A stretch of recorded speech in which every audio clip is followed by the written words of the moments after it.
Hello. I wanted to try and make a beat using the Super Beat Maker by John Makes Beats. It's meant to be a system that combines roguelike, Dungeons and Dragons style RPG elements with music production, which I thought was a bit of a niche. And maybe it is, but it's a niche that works for me. It's basically my two favorite worlds combined. So let's give it a go. This is the John Makes Beats channel, by the way. I mostly know him for making like samples of Donkey Kong Country and Parappa the Rapper. I like him as a weird gaming beat sampler YouTuber. It seems like he does other stuff too, though. You know, he makes dub reggae and uh, what have we got here? We got hip hop stuff. So he mostly like gets these old tape recorders and old technology things and just puts them together and makes cool beats out of them. Probably up there as one of my favorite beats YouTubers out there, even though like just making beats in general isn't necessarily my thing, like electronic music isn't necessarily my thing. I definitely like him for just giving it a go of just random crap. And this is his Super Beat Maker roguelike system. So what it involves is this system flow. So we enter a room by creating a track. We declare the track type, so that could be drum beats, could be guitars, it could be synths, leads, anything you want. You check if the room's cursed, you roll for the mutation, you then compose the track, finalize the room, you roll to see if you get a power up, and then you return to step one. So you just keep this loop going. I'm going to go for 5 rooms and we'll see where we go from there. If it gets a bit too scary, then we might stop. And if it gets a bit too simple, then we will try and be a bit more ambitious and carry on. So you roll on this mutation table, and there's lots of different conditions. I don't want to go through them all. He also made these things called system modules, which I don't think was mentioned in the YouTube video, but essentially it allows you to modify the game a bit like Skulls and Halo. So you got different ones like hard mode, you've got casual mode, cursed mode, so every room is cursed, speedrun mode, quick room mode, and like just some cool things to modify the game. And there's also a campaign mode as well, which is pretty cool. He's got classes, he's got a relic mode, a time shift mode. It's just, it's actually, even though it's written all quite on a simple doc, it's really well done, and I really hope that he starts getting some graphic arts on this because I think there's a lot of potential for this. And just for the record, that I've not ever done this before, so this is a complete test run. So we'll just go and see what happens. It could go completely wrong. So we've got our setup here, and let's quickly look through the sheet. So our first track is going to be a MIDI track. I'm going to go to, I forget what it's called, the arrangement mode and the beats mode? I can't remember. We're going to go on to the arrangement mode because I just prefer this mode. And we're going to make the first room a drum room. So then we got to roll on the mutation table. So I've got a D100 and a D10. So let's give these a roll. Yeah. And I'm going to roll it into this box so that you can actually see what I roll. That doesn't seem like you can see what I rolled. I rolled a 63. So let's see how that goes. Hello, Future Abel here. I did not mention what 63 meant. 63 meant I had to roll twice on the mutation table. So there you go. So roll once. That's a 57. I should have chose clearer dice. 57 and a 7, just a straight 7. Future Able again. So 57 meant that I had to pick my sounds before I muted the recording, and the 7 meant that the notes must have a fixed velocity. I don't know why, but sometimes I mention volume in the video, but it did mean velocity. So essentially what it means is that I'm going to have to pick the drum sounds in silence before I know what drum sounds they are. And as for the velocity, it just means that all the drum sounds have to be played at the same either height. So it could be all played at its loudest volume, but it can't have like a ghost note, for example, in the drums. So, yep, that's me explaining that. Back to the video. This is the collection I went with in the end, and I don't know what they sound like, but let's give it a go. Okay, we got a kind of reverby, airy kick there. We've got a kick of some kind.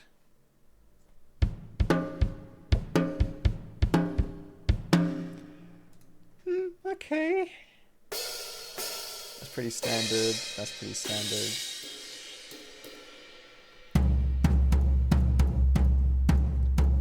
Got a pretty... Okay. That's a pretty nice kick. And then I just thought I'd throw in shitty cowbell. I don't think that's going to be used. But we will see. I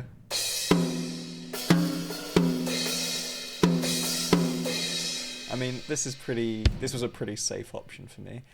The only big thing now is that everything has to be at a fixed volume. So let's see how we do there.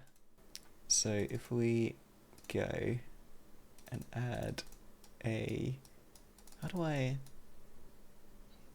drag your MIDI block here? I thought I could... Okay, there you go. Let's do a few bars. Add this in. And let's work on a... Ooh. Let's work on something.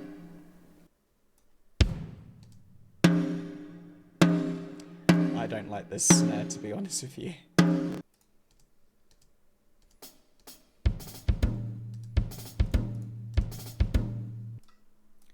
See, the cowbell probably wouldn't have been too bad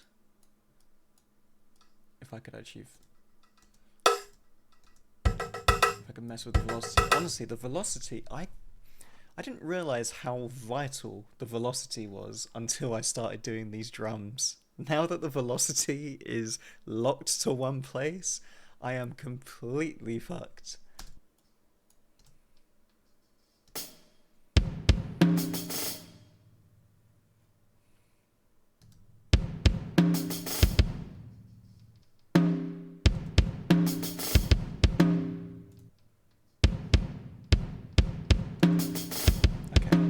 Okay, now we're actually getting somewhere. It's only taken an hour. Fuck me.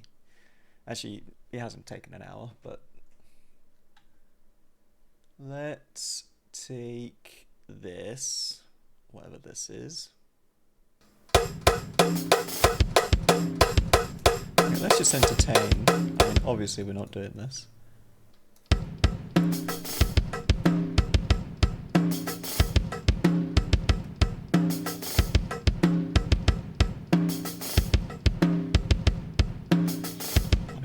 Maybe if there was some effects on that thing, but yeah, probably not.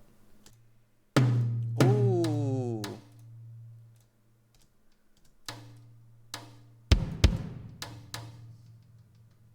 At some point the video stopped, so I think I'm just gonna carry on going from here and see what happens.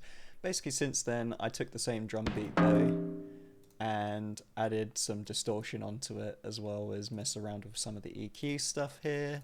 Some of the, well, this is more tape distortion, and some compression here, and this is basically the end result.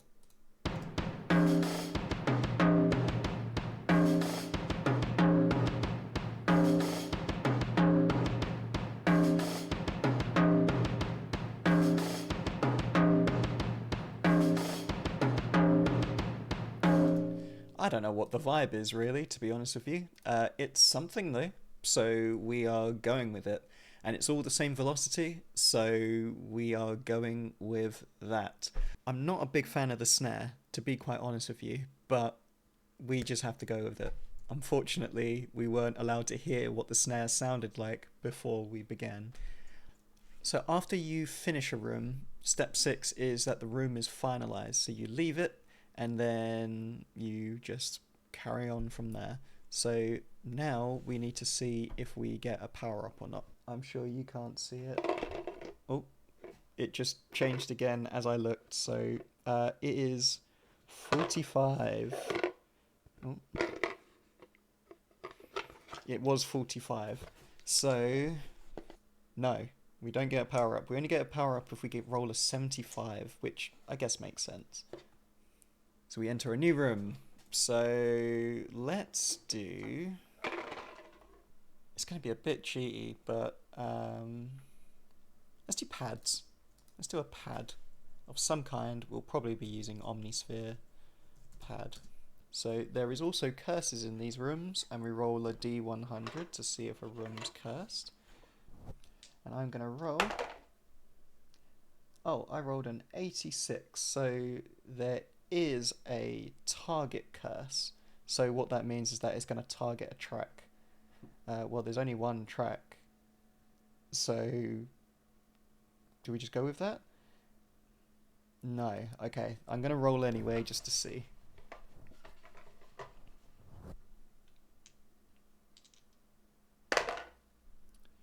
And we rolled a 66. Surely there's got to be an evil one. 66 would mean the quietest track, but there's only one track, so let's roll 1d100 and see what curse we get. Straight 50. Overcompress. Okay, you know what? Overcompress might not actually be too bad. So, okay, I just use a glue compressor for this, and I put it to the max ratio and attack. I did try just using a standard compressor, but I don't know. I think that's enough. Roll for mutation. And we rolled a 37. Every note sliced must be repeated at least once before another may be played. You know what? That's fine. We're working with pads here. I mean, pads kind of do that whole thing, so I'm happy. Omnisphere time.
Like it now. I like the drums now.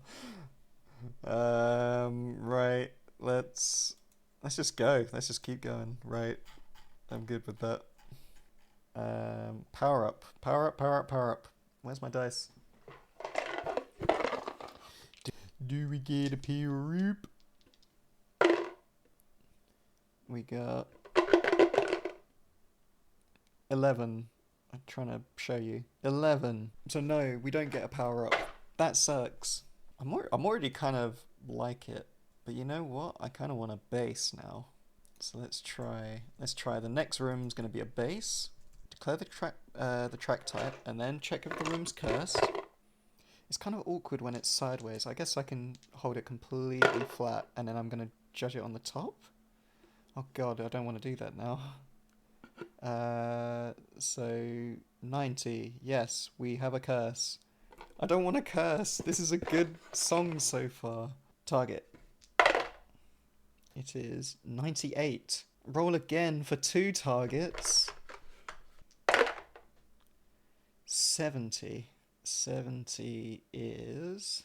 I'll be honest, it sounds more like the drums. Okay, the quietest track, and then... Okay, I'm going to roll a second time and see what I get again. 52, which is the loudest track. So the quietest track and the loudest track. So both of those songs are going to change now with 2 different curses. Okay, let's do the drums first, as that was the first one to be chosen. 80. This track can't loop back to back. Oh god, okay, well I've got to change the drums then. 53 for the other one. When declaring the run over, roll a D100 on a 51 or above, force another room. Bloody hell, okay. Okay, so let's fix the drums first. To be honest, the drums aren't going to be too bad.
Ooh, this is quite fun. Me too.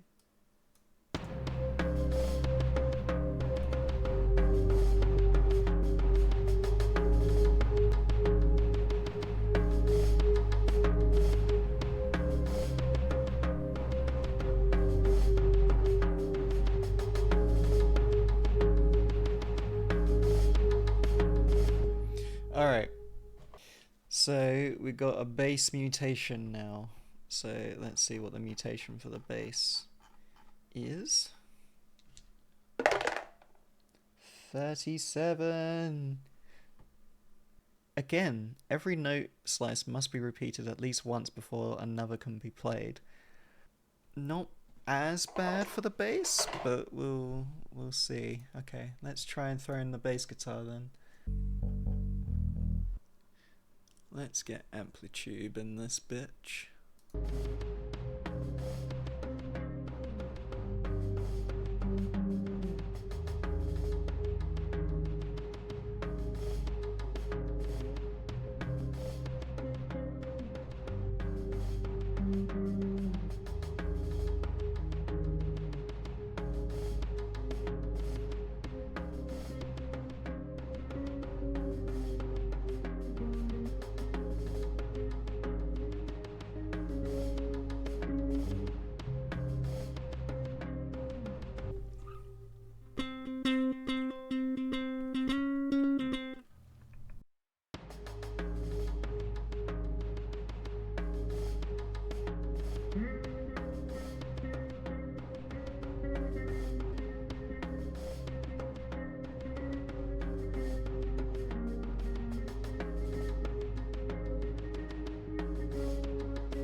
Sounds like we're going for something quite gothic at this point, which I'm all for. I've never made a gothic song before, so I'm cool with that.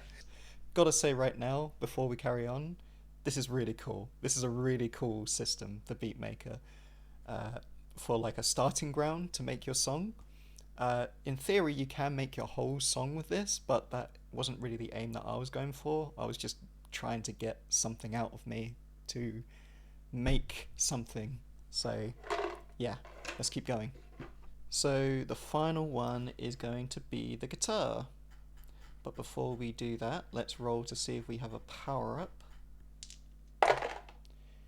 91. 91. So that is definitely a power up.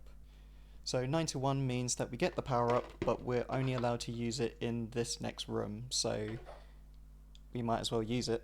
I don't even know what you get with the power ups yet, so I haven't had a power up all game. Let's see if there is a cursed room. That is a 92. 92 is a target curse. So let's see which one of these things the curses affects. 100. Roll again for 2 targets. I've had that twice now. There's a 4% chance of rolling that. It's mental. 80. Which is the quietest track, one away from the player's choice. I would argue that the bass is the quietest track. And that's 67. That's the quietest track again. So I guess the quietest track is going to get 2 curses now? Great. Let's see what curses we get. That's the mutation table. Where's the curse table? 54? I'm declaring a run over. You've got to roll a D. God, so now we've got 2 instances of that. So it's more than likely we're going to have another room after the guitar. 62. No resequencing or volume change. No resequencing or volume change. I mean, that's fine, actually. Oh, actually, no, it's not fine. Does the EQ count as volume change? I would argue it does. Okay, I'm going to get rid of the EQ then. Let's see. I'll be honest, the EQ...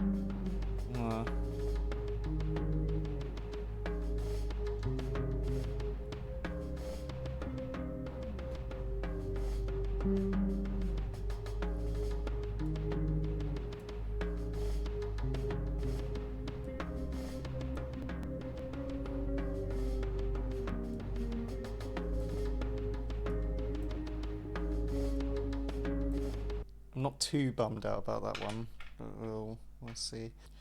I'm going to use my power up to pain shift, and what that's going to do is mean that there isn't a mutation for this current room, and instead is guaranteed to be cursed. I might regret that, but I am going to do that. I can't have it where the mutation for the room is that I'm not allowed to add effects. For something that sounds so gothic, I feel like I need the guitar effect.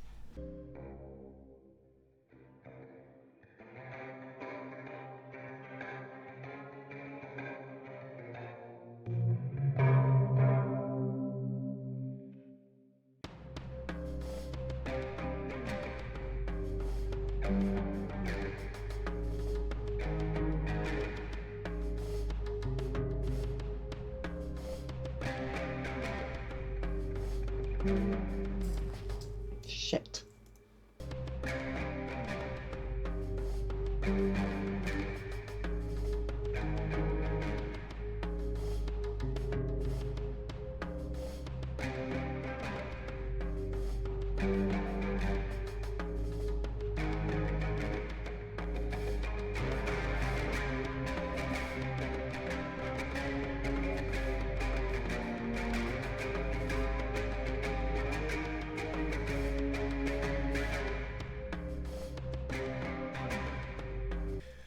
Okay, I put in a lot of time into this now, and I couldn't get the guitar to sound right, so I'm just going to stick with this for now.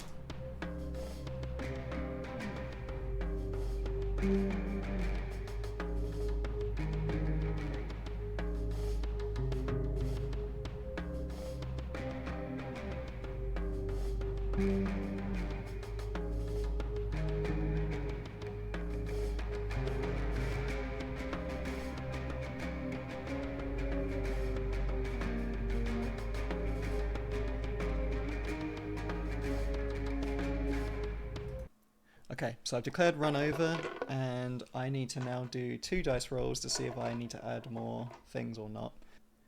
Okay, first dice roll is a 4, okay, so I don't have to re-roll 1 curse room. Second dice roll is a 27, okay, well, I guess I don't have to do either curse room. In which case, this run is over, and this is the final result right here.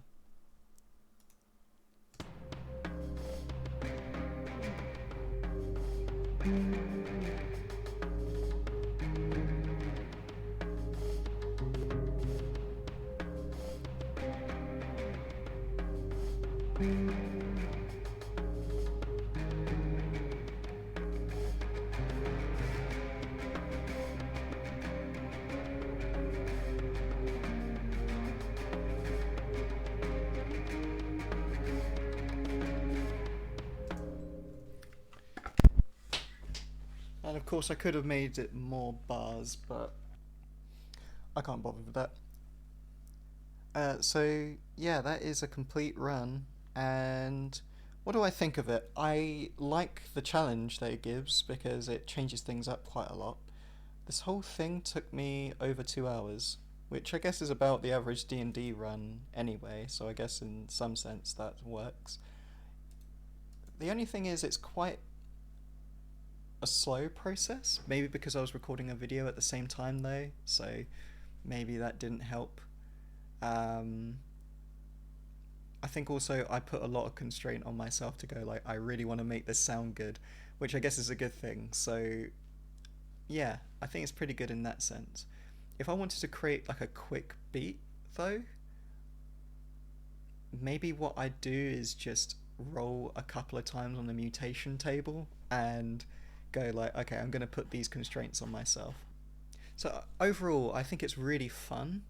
I'm down to try it again in the future, and I think it was a really, really good job, John Makes Beats. So yeah, I really enjoy it. Thank you very much for making it, and thank you for watching. I will speak soon. Bye.